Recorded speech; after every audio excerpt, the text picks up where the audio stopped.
Hello and welcome to the morning sports briefing here on New Zealand Sports Radio. It is Thursday, the 8th of April. I'm Paul and I'll be your host this morning. In the news today, we'll catch up on the how the New Zealand women went against the Australian women in the cricket and the one-day international there. We'll bring up to speed with NRL, and also rugby in news. We've got news got a result in the A-League. As well as results in the NBA and also news in the NBL. Also news from the National Swimming Championships as well. This is your best way to start the day up to speed with all of the important sports news. Kicking off with that, the New Zealand Swimming Championships, Lewis Clevert, who we talked about yesterday, having swum the second fastest time in the men's 400 meter individual medley. Has now added the 800 meters freestyle. Has added his second title with going with Zach Reed pushing him close to the 800 meters freestyle championship. The difference was 0.22 seconds in that one. So. Congratulations to Lewis Clevert for doing that. Unfortunately, both times were outside of the Olympic A qualifying in this one. So unfortunately, they won't qualify for that. But cracking swimming by those two in that one. Moving on then to the NBA. And in the NBA, we had 8 games yesterday. Some key results from there saw the Lakers beat the Raptors 110-101. The 76ers beat the Celtics 106-96. Also, the Nuggets beat the Pistons 134-119. The Bucks, though, were down by the Warriors 122-121. So a lot of the top teams in action yesterday.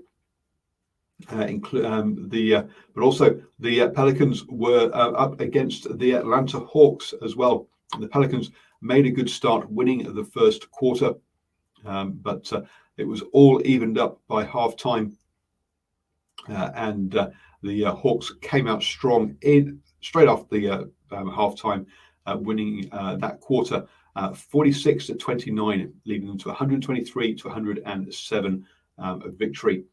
Leading the Hawks was Trae Young with 30 points. Clint Capella also got a double-double with 12 rebounds and 12 points. For the Pelicans, Zion Williamson was back, scoring 34 points. Steven Adams got 8 rebounds and 6 points in this one. But Lonzo Ball got a double-double with 11 assists and 12 points in that one. What does that mean for the tables? Well, over on the eastern side, the 76ers are top ahead of the Nets and the Bucks there.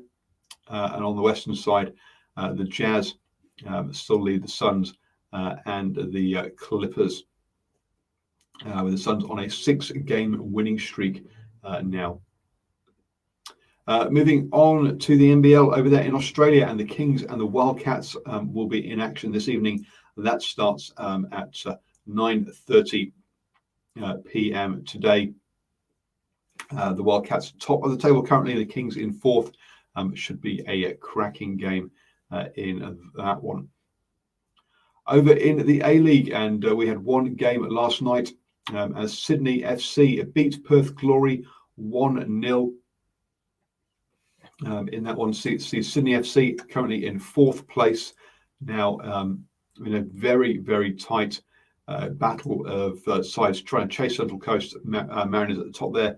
Melbourne City in 2nd place on 27 points, but Western Sydney Wanderers are in 24 points, are in 6th place, so only 3 points separating 5 places there in the table. All very tight over there in the A-League as we head into match week 16.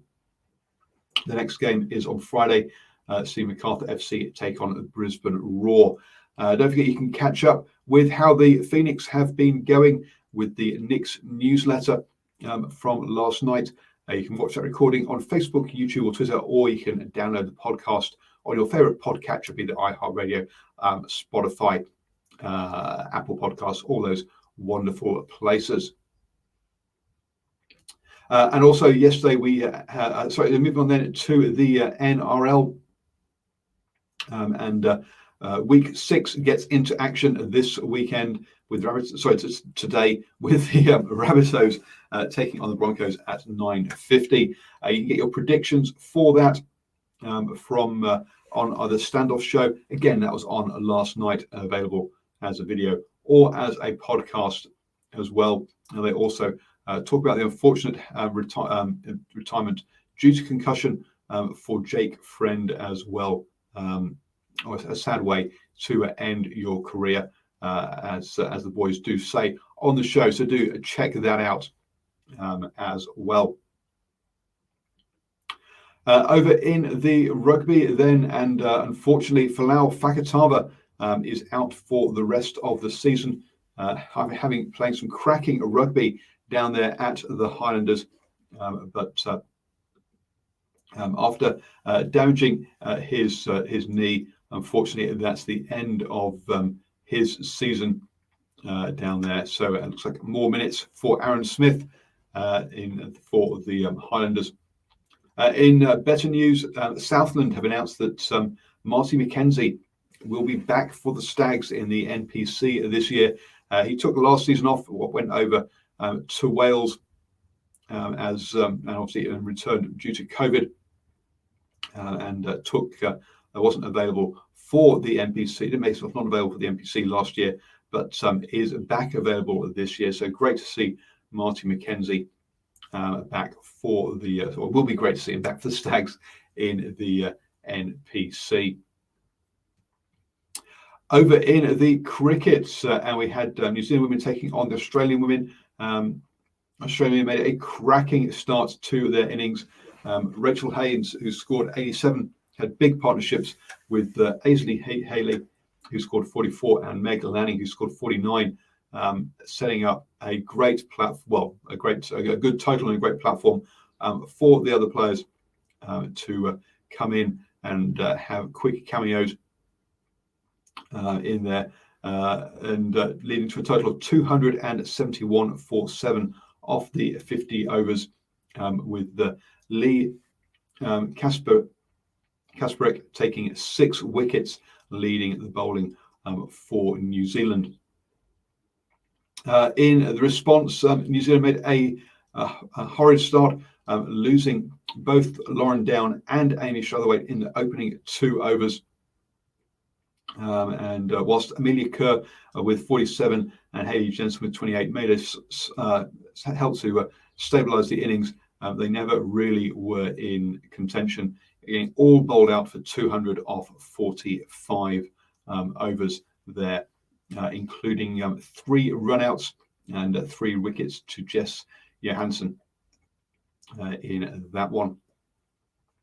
That means that the Australian women win this, or have taken a 2-0 lead in the 3-match series, with 1 game just to come. Clearly, they've already won the series. Unsurprisingly, Rachel Haynes with her 87 of 105 balls in that opening innings for Australia was player of the match in that one.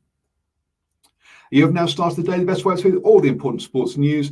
Don't forget to join Cornflake and Shane at 5 p.m. today as they preview all of the Super Rugby Aotearoa and Super Rugby AU action for this weekend. And I'll be back tomorrow morning at 7 a.m. with the morning sports briefing.